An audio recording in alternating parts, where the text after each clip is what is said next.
Voix de l'Amérique.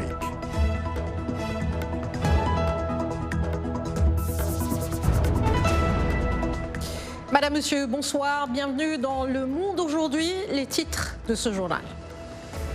Les suites de la crise politique au Mali. À Bamako, les négociations se poursuivent entre le nouveau gouvernement et les chefs de file du mouvement du 5 juin, rassemblement des forces patriotiques. Que disent les uns et les autres? Nous verrons cela dans quelques instants. Après plusieurs mois de confinement, la vie reprend son cours normal dans plusieurs parties du globe, doucement mais sûrement.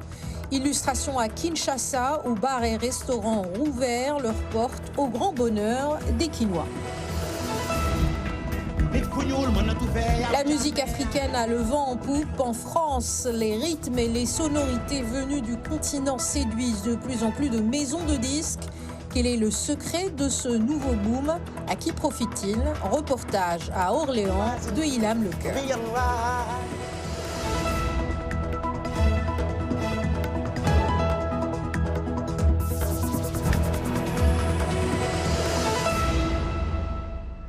Bonsoir à tous. La crise politique au Mali en ouverture de ce journal. Opposition et gouvernement ne sont pas encore arrivés à un compromis, mais le dialogue n'est pas rompu. Les chefs de file n'hésitent pas à exprimer leur frustration ainsi que leurs revendications dans les coulisses ou devant les caméras. Didi Diko revient pour nous sur le film de ces dernières 24 heures. Alors qu'il représente la figure de proue du mouvement de contestation au Mali, l'imam Diko a adopté une posture plus modérée afin d'aller dans le sens d'une sortie de crise. Se démarquant ainsi du M5 RFP, la coalition d'opposition réclamant le départ du président malien, l'imam a indiqué que les choses pouvaient rentrer dans l'ordre sans la démission d'Ibrahim Boubacar Keïta. Nous avons dit, moi particulièrement, je l'ai dit, je dois assumer ce que je dis. Je pense qu'on peut trouver une solution sans qu'on aille jusqu'à la démission du président. Mais en dehors de cette démission, il y a beaucoup de choses qui peuvent se faire. Et si les gens se comprennent, il n'y a pas de raison à ce qu'on ne trouve pas une solution à cette crise. En ce qui concerne les appels au départ du Premier ministre Boubou Cissé, l'imam a fait savoir qu'il ne s'agit pas d'une solution, mais plutôt d'une mesure pouvant permettre de trouver une solution. La situation est d'autant plus compliquée qu'un groupe d'une trentaine de députés maliens refuse de démissionner suite à la demande de la CEDEAO qui espère que ce geste permettra d'atténuer la crise entamée par le refus des résultats des élections parlementaires. Quand la CEDEAO nous demande de démissionner des deux proches chefs, cela ne nous convient pas. Ça ne nous convient pas, pourquoi? Parce que ce n'est pas légal. Et en plus de ça, nos partis politiques se sont prononcés. Et globalement, les 30 députés qui constituent ce groupe-là ont convenu de ne pas démissionner. Quant à l'opposition malienne, elle a annoncé qu'elle allait lancer dès le début de la semaine prochaine une deuxième phase de désobéissance civile, de quoi rendre la situation sociopolitique encore plus volatile dans le pays. Le Mali en Côte d'Ivoire, Ahmed Bakayoko, 55 ans, a été nommé aujourd'hui Premier ministre à 3 mois de l'élection présidentielle et 3 semaines après la brusque disparition d'Amadou Koulibaly, dont il assurait l'intérim. Nouvelle tuerie en République démocratique du Congo. 8 personnes, dont un militaire, ont été abattues dans 2 attaques menées par des membres présumés du groupe armé Forces démocratiques alliées, ADF, dans la région instable de Béni, dans l'est de la RDC. Scénario tristement habituel, plusieurs maisons du village ont été incendiées et les habitants ont dû fuir dans la forêt avoisinante. Le point à présent sur la pandémie de Covid-19. Le nombre de cas dans le monde dépasse aujourd'hui les 17 millions. Le bilan économique est tout aussi lourd. Exemple, l'Allemagne, moteur de l'économie européenne, connaît sa pire récession depuis l'après-guerre avec un plongeon historique de 10,1% de son produit intérieur brut au 2e trimestre. Le double de la contraction enregistrée au plus fort de la crise financière de 2009. Le PIB des États-Unis au 2e trimestre doit être publié aujourd'hui. et il est attendu en baisse d'au moins 35%. Le tableau est tout aussi morose en Afrique. Selon le programme alimentaire, environ 60% de la population zimbabwéenne, soit 8,6 millions de personnes, vont se retrouver en situation d'insécurité alimentaire d'ici la fin de l'année en raison des effets combinés de la sécheresse, de la récession économique et bien évidemment de la pandémie de Covid-19. La reprise après des mois de confinement ou de restrictions apporte néanmoins un souffle d'espoir dans plusieurs pays sur le continent africain. Comme en RDC, les commerces, y compris les restaurants et les bars, ont été autorisés à rouvrir dans la capitale Kinshasa le 23 juillet dernier. Petit à petit, la vie reprend son cours et les Kinois s'en réjouissent. Jacques Aristide. Le président congolais Félix Tshisekedi a levé l'état d'urgence sanitaire le 22 juillet dernier, après l'avoir décrété il y a plus de 4 mois. Au bar Les Kinois, on est content. On a préparé tout ça les 4 mois. Tout est karaté. Notre entreprise était bloquée. Aujourd'hui, je suis heureux de recommencer à travailler. C'est pourquoi je mets de la bière au frigo pour nos premiers clients. Je sais qu'aujourd'hui nous aurons beaucoup de clients, je suis sûr. En effet, les premiers clients sont arrivés tôt, accueillis chaleureusement à l'entrée. Tout revient à la normale. Je suis vraiment heureuse, surtout de voir mes clients. Certains clients m'appellent depuis 2 h du matin pour me dire qu'ils viendront au bar aujourd'hui. Des clients tout aussi ravis. Cela fait longtemps que je n'ai pas vu mes amis. Aujourd'hui, nous revoyons. Dieu nous a aidés pendant ces temps compliqués. Beaucoup de gens sont morts, mais nous sommes toujours en vie. Donc je remercie Dieu parce que nous avons survécu pendant ces 4 mois d'état d'urgence. Et je remercie le président Félix Tshisekedi d'avoir permis aux activités normales de revenir à la normale. Alors que les bars et les restaurants se remplissent, certains demandent toutefois à tout le monde de continuer à lutter contre la pandémie de Covid-19. C'est un peu difficile pour nous parce qu'on est resté 4 mois à la maison. Nous ici à Kinshasa, on est habitués d'être ensemble et de se serrer les mains. Mais ce serait un peu difficile que pendant ces moments de déconfinement, on garde la même attitude de rester trop loin des amis, de ne pas se serrer les bras. C'est un peu difficile pour nous. Alors je vais conseiller aux gens que chacun de nous puisse respecter les gestes barrières. Le chef de l'État a d'ailleurs lui-même souligné que la fin de l'état d'urgence ne voulait pas dire la fin de l'épidémie dans le pays. À la une de l'actualité américaine, tout d'abord ce nouveau tweet du président américain Donald Trump, je cite, « retarder les élections jusqu'à ce que les gens puissent voter correctement en toute sécurité ». 3 points d'interrogation. Il poursuit avec le vote universel par correspondance et non le vote par correspondance, ce qui est bien, 2020 sera l'élection la plus inexacte et frauduleuse de l'histoire. Ce sera une grande honte pour les États-Unis. A précisé toutefois que seul le Congrès peut changer la date de l'élection qui est fixée par la loi le 3 novembre. Avec les démocrates au pouvoir à la Chambre basse, cela semble très peu probable. Nous vous l'annoncions il y a quelques jours, la mort du congressman John Lewis, icône des droits civiques aux États-Unis, largement vénéré par ses pairs comme le conscient du Congrès, the conscious of the Congress.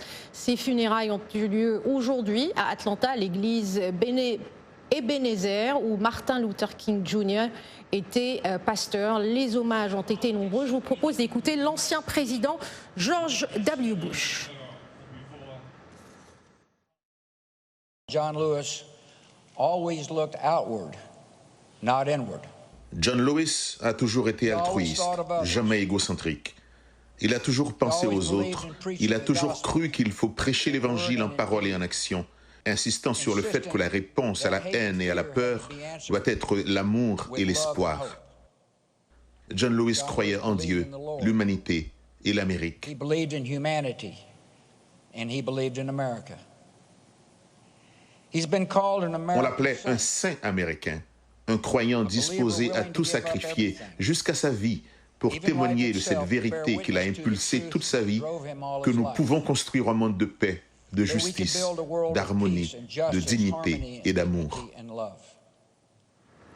L'ancien président Barack Obama s'est également exprimé lors de ce rassemblement. Il en a profité pour condamner l'envoi de troupes fédérales par le gouvernement de Trump pour contrer les manifestants pacifiques, selon lui, et les efforts de l'administration pour attaquer, selon lui, le droit de vote.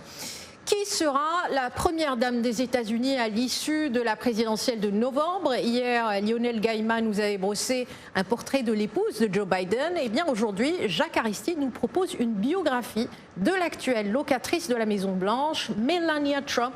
Comment cette immigrante slovène s'est retrouvée au sommet de l'État américain? Comment gère-t-elle son rôle aux côtés de Donald Trump? Regardez. Lève-toi, Melania. Melania Trump a grandi en Slovénie, une ancienne république yougoslave de 2 millions d'habitants, où vivent toujours ses amis d'enfance. Elle était très positive. Elle aimait lire. Elle aimait aussi la couture. Elle transformait des vêtements usés en nouveaux. Sa passion pour la mode l'a conduite à décrocher son premier emploi de mannequin, ce qui l'a finalement amenée aux États-Unis. Elle est la première immigrante à devenir première dame depuis Louisa, qui était l'épouse de John Quincy Adams au 19e siècle. Melania et Donald Trump, de 24 ans, son aîné, se sont rencontrés lors d'une fête et se sont mariés en 2005. Barron Trump est né l'année suivante, le plus jeune fils d'un président en exercice depuis John F. Kennedy Jr. en 1963. C'est une mère incroyable, elle aime tellement son fils Barron. Il aime son école et ses sports. C'est un grand athlète et je veux juste le garder loin des caméras, des projecteurs pour le moment. Melania elle-même évite les regards du public, sauf pour des apparitions occasionnelles, au nom des causes pour lesquelles elle se bat. Sa campagne Be Best fait la promotion du bien-être de l'enfance. En juillet, elle a distribué des déjeuners dans un refuge pour mères célibataires. Be Best décourage également l'intimidation sur les réseaux sociaux. La technologie actuelle fournit aux gens des boucliers numériques derrière lesquels ils peuvent se cacher. Elle n'a pas évoqué publiquement les tweets de son époux qui souvent ciblent vertement des opposants. Après des commentaires sur la jeune militante écologiste Greta Thunberg, le bureau de Melania Trump a déclaré ceci. Ce n'est un secret pour personne que le président et la première dame communiquent souvent différemment comme le font la plupart des couples mariés. Parfois, elle est elle-même prise pour cible. Le 4 juillet dernier, des vandales ont mis le feu à la statue érigée en son honneur dans sa Slovénie natale. C'est une tâche ardue. C'est plus facile pour les premières dames qui ont joué un rôle similaire auparavant, mais pour quelqu'un qui n'a même jamais été au gouvernement par le passé, c'est un travail très difficile. Prions. Melania Trump est catholique, la première dame catholique depuis Jacqueline Kennedy. Elle est la seule première dame américaine à parler 5 langues. C'est pour moi un honneur, c'est un honneur et un grand plaisir de me présenter devant vous en tant que première dame des États-Unis. Même si elle a passé les 4 dernières années loin des caméras, les experts affirment que Melania Trump s'exprimera davantage alors qu'elle tente de rester la première dame du pays pour encore 4 ans. N'allez nulle part ailleurs, on revient après une courte pause. À tout de suite.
Bienvenue à nos téléspectateurs en Afrique et dans le monde. On commence cette deuxième partie du journal au Bénin avec le portrait d'une femme battante victime de harcèlement sexuel. La journaliste Angela Bedja a rompu le silence en mai dernier à travers une publication sur sa page Facebook. Elle a dénoncé des actes présumés de viol et de harcèlement sexuel à l'Office de radiodiffusion et de télévision du Bénin. L'affaire avait défrayé la chronique. À travers l'association N'ayez pas peur, elle entend désormais lutter contre ce fléau et offrir l'opportunité aux femmes victimes de dénoncer leur agresseur. Un reportage signé Xavier Farabo. Au Bénin, ce mal n'épargne aucun secteur d'activité. Après ses révélations publiques en mai, Angela Bedja, journaliste à la télévision nationale du Bénin et spécialiste des questions de santé et bien-être, veut aujourd'hui porter la voix des femmes harcelées. Après ma dénonciation, j'ai pu observer aussi qu'il y avait 3 femmes sur 5 qui étaient harcelées en milieu professionnel. N'aie pas peur, c'est une association à but non lucratif qui se voudrait un centre d'écoute pour toutes ces personnes, toutes ces filles qui sont harcelées dans le milieu professionnel et dans le milieu estudiantin, pour leur apporter un soutien psychologique, un soutien juridique également, et les écouter. Sur les pages Facebook et Twitter du mouvement, l'adhésion se fait progressivement. C'est l'occasion pour les internautes de s'exprimer librement, de braver les pressions sociales et de témoigner. Une démarche qui reçoit le soutien de la société civile. La jeune fille dans la société africaine, en tout cas béninoise, pour la plupart du temps, a peur de la pression sociale, a peur des qu'en dira-t-on.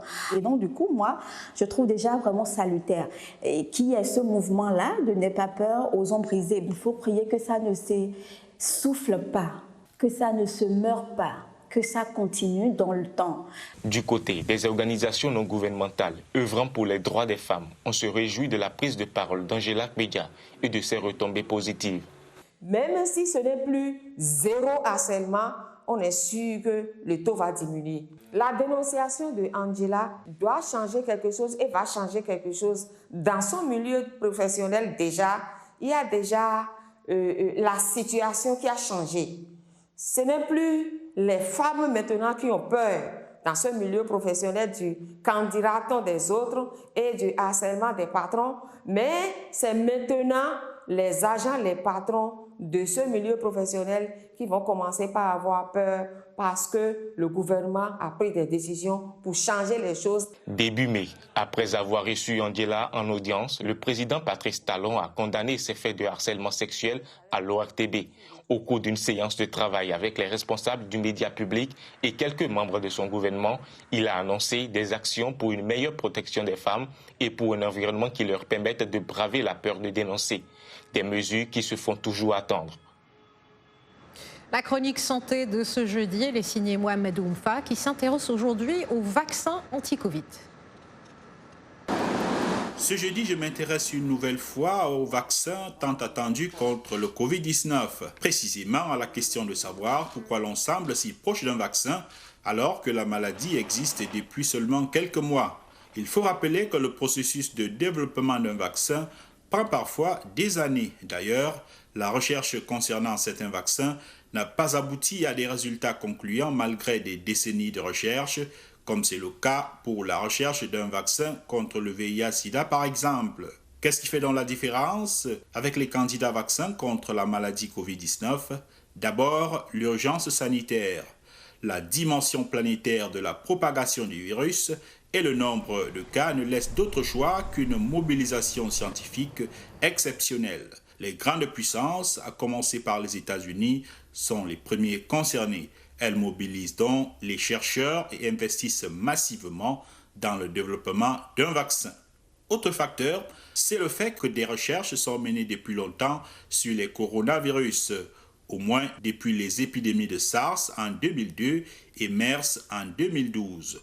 Le virus responsable du Covid-19 faisant partie de la même famille, les études menées sur les autres coronavirus ont beaucoup aidé les chercheurs. Dans les faits également, plus de 80% des personnes qui contractent le coronavirus guérissent sans avoir nécessairement besoin de traitement. Cette tendance massive pour le corps humain à apporter une bonne réponse immunitaire face au nouveau coronavirus expliquerait aussi pourquoi les chercheurs sont plus avancés dans leurs études sur le virus et le mécanisme des réponses immunitaires. Autre facteur, compte tenu du caractère mondial de la crise et aussi de la recherche, les laboratoires et chercheurs ont plus tendance à coopérer et partager le fruit de leurs découvertes. Cette synergie est utile et permet à toute la communauté scientifique d'avancer plus rapidement. Pour ces raisons et bien d'autres, les chercheurs ont pu raccourcir les délais entre la phase préclinique et les phases 1, 2 et 3 de l'essai vaccinal. À tel point que, et selon le vice-président américain Mike Pence, la production en grande quantité du candidat vaccin développé par Moderna, encore en phase 3, a même déjà commencé. Voici ce qu'il a déclaré lundi dernier à l'Université de Miami, en Floride. Il est important de noter qu'avec l'opération Warp Speed, nous n'attendons même pas la fin des essais cliniques pour produire les vaccins. Que ce soit Moderna ou celui annoncé la semaine dernière par Pfizer. Nous demandons en fait à ces entreprises de produire les vaccins au moment où nous parlons, et dès que leur innocuité et leur efficacité sont confirmées, nous aurons des dizaines de millions de doses pour pouvoir les distribuer à travers le pays. Nous pensons que ce vaccin et d'autres vaccins potentiels sont si prometteurs que nous aurons un vaccin d'ici la fin de l'année ou au début de l'année prochaine au plus tard. Compte tenu du nombre élevé de guérisons et des doutes qu'il sera difficile de dissiper à court ou moyen terme sur ce vaccin, l'on peut s'attendre à ce qu'il soit prioritairement administré aux cas graves et les plus à risque. Des mauvais résultats après homologation du vaccin ne feraient que renforcer les clichés et la méfiance du grand public contre les vaccins. À jeudi prochain pour une nouvelle chronique santé. Merci Mohamedou. Direction le Nigeria, à présent, Easy Shop, Easy Cook, traduction course facile, cuisine facile, est une compagnie de livraison de vivres à domicile. La société a saisi l'occasion de la pandémie de Covid-19 pour booster son chiffre d'affaires, une aubaine pour les femmes nigérianes qui boudent les marchés pour éviter de contracter le virus. Cela leur permet aussi d'avoir plus de temps pour vaquer à leurs activités professionnelles. Mais tout le monde à Lagos ne voit pas ça du bon œil. Explication, Mohamed Oumfa. Dans la plupart des foyers nigérians, il revient aux femmes d'acheter les vivres et préparer les repas. En livrant ces vivres et produits à domicile, Easy Shop, Easy Cook leur fait gagner du temps et leur permet aussi d'observer la distanciation sociale utile par ces temps de Covid-19. Soda Salami, propriétaire de Easy Shop, Easy Cook, a une idée encore plus grande de son activité. Elle permet, dit-elle, aux femmes de gagner du temps et le mettre à profit pour leurs études et métiers. Mais cela n'est pas du goût de tout le monde. Nous rencontrons de l'hostilité au quotidien. Lorsque nous publions nos publicités sur Internet, les gens disent « Vous les femmes devenez trop paresseuses, pourquoi autorisez-vous quelqu'un à acheter de la nourriture pour vous? Cette femme Calabar viendra vous prendre votre mari ?» Ces remarques, nous les subissons tous les jours. Depuis 14 ans qu'elle mène cette activité, Salami dit qu'elle est accusée de détourner les femmes de leur rôle traditionnel de ménagère. Une vision dépassée selon elle, qui souhaitent voir plus de femmes dans les affaires, en politique et dans les administrations. Plus il y a des femmes à l'Assemblée nationale, plus leur point de vue sera pris en compte. Elles pourront voter les lois, pousser les entreprises et les institutions à reconnaître l'importance des femmes. C'est comme cela qu'il y aura l'inclusion de femmes dans tous les secteurs d'activité. Une autre femme est solidaire de ce combat. Funi Okbwe a créé un réseau pour connecter plus de femmes à l'industrie du pétrole. Pour elle, il faut faire tomber les préjugés afin que les femmes aient plus de chance dans les affaires. Nous ne sommes pas nombreuses, pas assez représentées pour des raisons culturelles, mais aussi faute d'accès au financement. Selon le cabinet conseil McKinsey, si l'on s'en tient au niveau de représentation et évolution actuelle, il faudrait 142 ans aux femmes africaines pour atteindre la parité. Au Nigeria, les femmes comme Soda Salami et Funmi Okbwe espèrent accélérer le processus. Direction la France pour parler de la musique africaine qui est de plus en plus convoitée par les maisons de disques. Le continent africain s'affirme comme le nouvel Eldorado du marché musical et la scène française se nourrit plus que jamais de sonorités venues du continent. Pour beaucoup de spécialistes, l'explosion du marché africain est désormais l'affaire de quelques mois. C'est un reportage signé Elam Lecoeur. Majnoun est un auteur-compositeur-interprète originaire du Sénégal. pays où il fait ses tout premiers pas dans le hip-hop, puis dans le reggae. Au fil du temps et des rencontres, Majnoun mûrit une musique éclectique. L'artiste installé à Orléans s'inspire de sons venus du monde entier, des chansons arc-en-ciel qui brisent les clichés. Il y a une scène très très riche en fait de ce qu'on appelle la musique africaine. Quand on va sur le continent, on s'en rend compte. La musique d'Afrique du Sud et celle du Sénégal n'ont absolument rien à voir. Il y a différentes influences, il y a de l'électro, voilà, il y a des musiques modernes. Est-ce que les Africains ont le droit aussi de s'emparer d'une musique plus moderne, plus contemporaine, ou doivent-ils toujours sortir la kora, se mettre sous le baobab et donner la carte postale qu'on veut voir d'eux? Majnoun signifie le fou en arabe. Un nom de scène choisi pour faire de la folie un espace de liberté. Sa musique nous invite au voyage et à la réflexion. Des paroles profondes qui véhiculent des messages notamment sur la décolonisation. Il s'agit de restaurer un peu la lumière du continent africain et de son peuple, du peuple noir en général, de lui rendre l'éclat de sa propre lumière. Donc ça parle d'autodétermination, donc effectivement économique, politique, culturelle, spirituelle.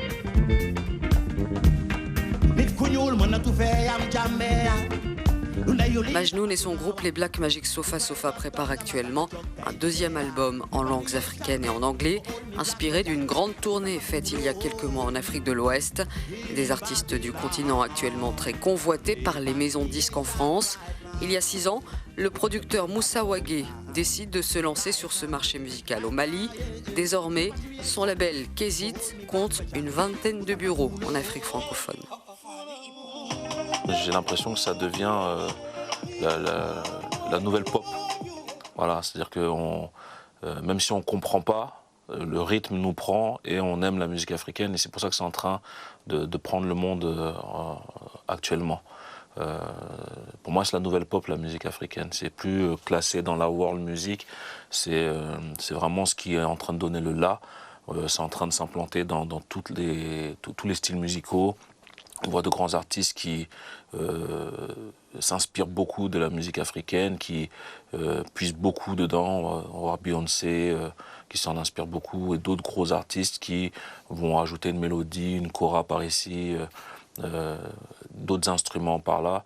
Et je pense que c'est la nouvelle pop pour moi, la musique africaine. Tout le monde sent qu'il y a quelque chose qui est en train de se passer au niveau de l'Afrique, au niveau de la musique africaine.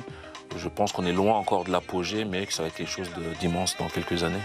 Musicalement, le continent entier est un volcan proche de l'éruption et Moussa Wagué l'a bien compris. Sa maison de disques prépare même un festival itinérant dédié à ces sonorités africaines.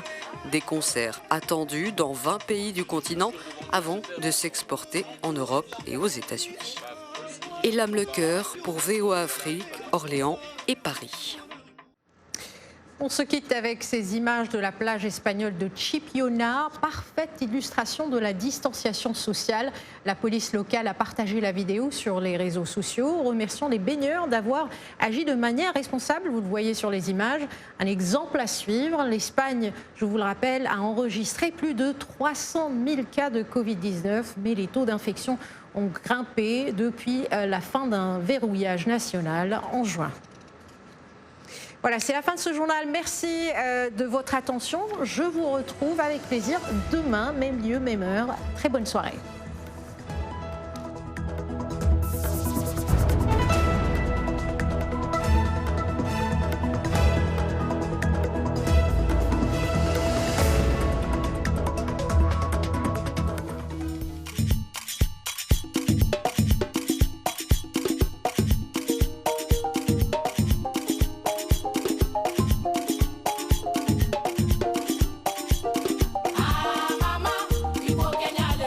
Mama,